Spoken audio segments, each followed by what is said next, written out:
Assalamualaikum warahmatullahi wabarakatuh. Alhamdulillah, bersyukur kepada Allah Subhanahu Wa Taala pada hari ini kita dapat menyambung pembelajaran kita walaupun melalui online saja.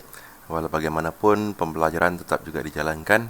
Jadi untuk darjah 3 bagi darjah 3 Firdaus, dan boleh juga untuk darjah 3 Jalal untuk mengikuti pembelajaran ini, yang mana di sini kita akan lihat pengertian beriman kepada kitab.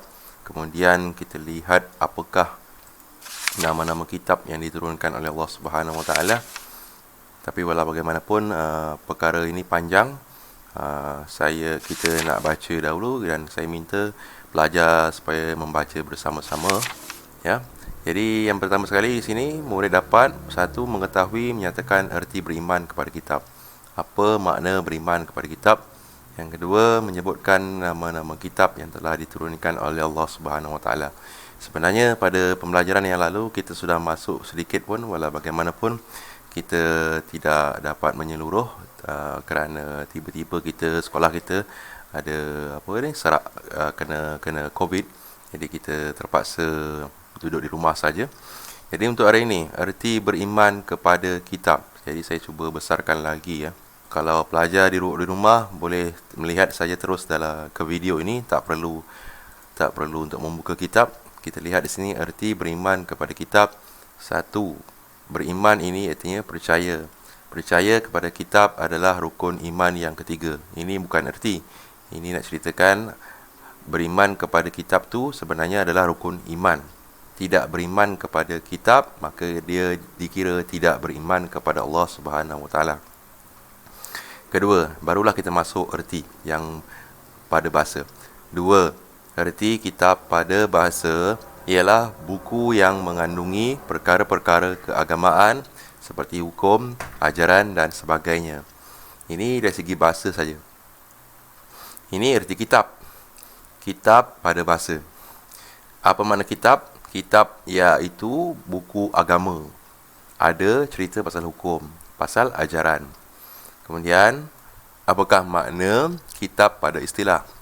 Ini kitab dari segi bahasa. Baik, kita baca.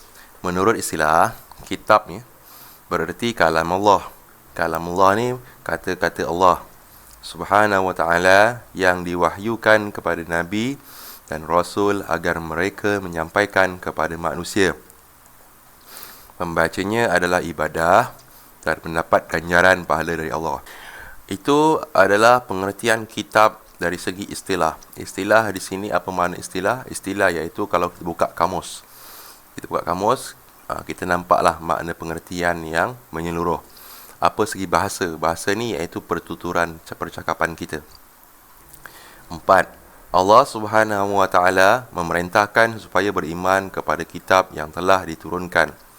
Jadi hukum beriman kepada kitab adalah wajib. Wajib beriman kepada kitab. Tidak beriman maka dihukumkan kafir. 5. Ini baru makna beriman kepada kitab. Erti beriman kepada kitab ialah percaya dan yakin tanpa sebarang keraguan bahawa Allah Subhanahu Wa Taala telah menurunkan kitab-kitab kepada nabi-nabi dan rasul-rasul terpilih. Sampai sini pun boleh. Kalau kita nak teruskan lagi baca, ia digunakan oleh manusia sebagai panduan hidup bagi memperoleh kebahagiaan di dunia dan di akhirat. Ini pengertian beriman kepada kitab. Nombor 3, pengertian kitab.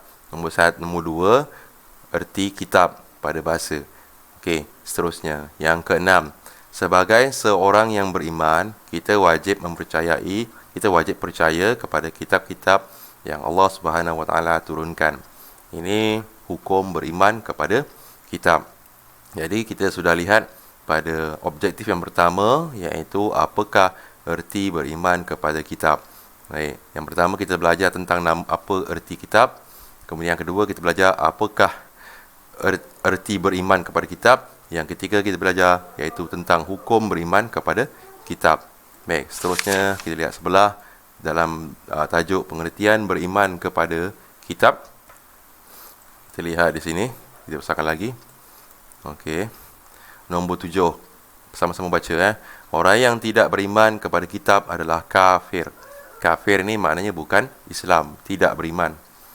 8. Antara tanda kita beriman kepada kitab Allah, iaitu Al-Quran, ialah dengan bersungguh-sungguh mempelajarinya dan menjadikan membaca kitab itu sebagai amalan yang menjadi keutamaan dalam kehidupan seharian kita. Tanda kita beriman kepada kitab, iaitu kita belajar membaca. Kemudian dah belajar membaca, kita membaca pula. Dah membacanya, baru kita amalkan apa yang ada dalam kitab Quran. Okey, itu makna itu tanda kita beriman kepada kitab. Okay. Sebenarnya dalam membaca kitab Al-Quran, kita tidak pernah khatam, kerana di sini peringkatnya pertama belajar sungguh-sungguh membaca. Kemudian yang kedua, kita beramal dengan kitab Al-Quran. Itu nak beramal tu sampai mati pun kita masih beramal. Maknanya membaca kitab Al-Quran adalah tidak akan khatam sampai bila-bila. Baik, di sini dengan membaca Al-Quran, kita akan beroleh ilmu dan mendapat pahala yang besar daripada Allah Subhanahu Wa Taala serta meningkatkan iman. Ini kelebihan membaca Al-Quran. Bila baca Quran, kita dapat ilmu. Ilmu ni pengetahuan. Tahu tentang perkara yang tidak kita dapat perolehi di dalam dunia. Hanya diberitahu oleh Allah Subhanahu Wa Taala, seperti hal ehwal syurga, neraka, pahala dan dosa. Kemudian kita dapat pahala. Baca saja pun mendapat pahala. Kemudian ini dalil ayat suci ayat Quran. Bismillahirrahmanirrahim. Kalau boleh tengok sama-sama dan baca sama-sama. Ya ayyuhallazina amanu aminu billahi wa rasulih wal kitabil ladzi nazzala ala rasulih wal kitabil ladzi anzala min qabl wa man yakfur billahi wa malaikatihi wa kutubihi wa rusulihi wal yaumil akhir faqad dhalla dhalalan ba'ida. Surah Nisa ayat 136. Artinya, wahai orang yang beriman, tetapkanlah iman kamu kepada Allah dan Rasulnya dan kepada kitab Al-Quran yang telah diturunkan kepada Rasulnya, yaitu Nabi Muhammad SAW, dan juga kepada kitab-kitab suci yang telah diturunkan dahulu daripada itu. Dan sesiapa yang kufur, engkar kepada Allah Subhanahu Wa Taala dan kitab-kitab malaikat dan malaikat-malaikatnya dan kitab-kitabnya dan rasul-rasulnya dan juga hari akhirat, maka sesungguhnya ia telah sesat dengan kesesatan yang sejauh-jauhnya. Ayat Al-Quran ini menerangkan apa yang telah kita baca yang tadi. Okey. Kemudian kita habis pada pelajaran objektif yang pertama. Jadi saya tidak teruskan kerana di sini sudah masuk bahagian latihan, bermakna sebenarnya disuruh berhenti setiap kali latihan tu. Jadi kita tengok di sini, apakah erti beriman kepada kitab? Ni erti beriman. Erti beriman kepada kitab ada, kita lihat di sini, kita boleh lihat bait semula, iaitu yang mana satu kalau kita nak pilih. Ini erti kitab, ini erti kitab, yang ini erti beriman kepada kitab. Percaya dan yakin tanpa sebarang keraguan Allah telah menurunkan kitab-kitab kepada Nabi-Nabi dan Rasul. Ia digunakan manusia sebagai panduan hidup bagi memperolehi kebahagiaan dunia akhirat. Itu jawapan bagi soalan yang pertama. Ustaz, terlalu panjang Ustaz jawapan. Kalau nak pendekkan boleh? Boleh. Apakah erti beriman kepada kitab? Percaya Allah menurunkan wahyu kepada Rasul-Rasul, Nabi-Nabi dan Rasul untuk disampaikan kepada manusia. Macam tu pun boleh. Kemudian yang kedua, apakah hukum orang yang tidak beriman kepada kitab Allah? Hukumnya mereka itu kafir. Kita dah lihat di sini. Orang yang tidak beriman, betul lah. Orang yang tidak beriman kepada kitab Allah adalah kafir. Kemudian, berikan tanda kita beriman kepada kitab Allah. Tanda kita beriman kepada kitab Allah iaitu kita hendak mempelajarinya, kemudian kita membacanya dan mengamalkannya. Iaitu jawapannya, iaitu di sini. Baik. Sekian saja untuk pembelajaran kita pada hari ini. Jadi kita tak sempat masuk pada nama-nama kitab ni yang diturunkan oleh Allah kepada Rasul-Rasulnya. Walau bagaimanapun pembelajaran ini sudah banyak saya rasa. Apakah yang kita belajar pada hari ini? Iaitu tentang apakah erti kitab dan juga apakah erti beriman kepada kitab dan juga apakah hukum tidak beriman kepada kitab.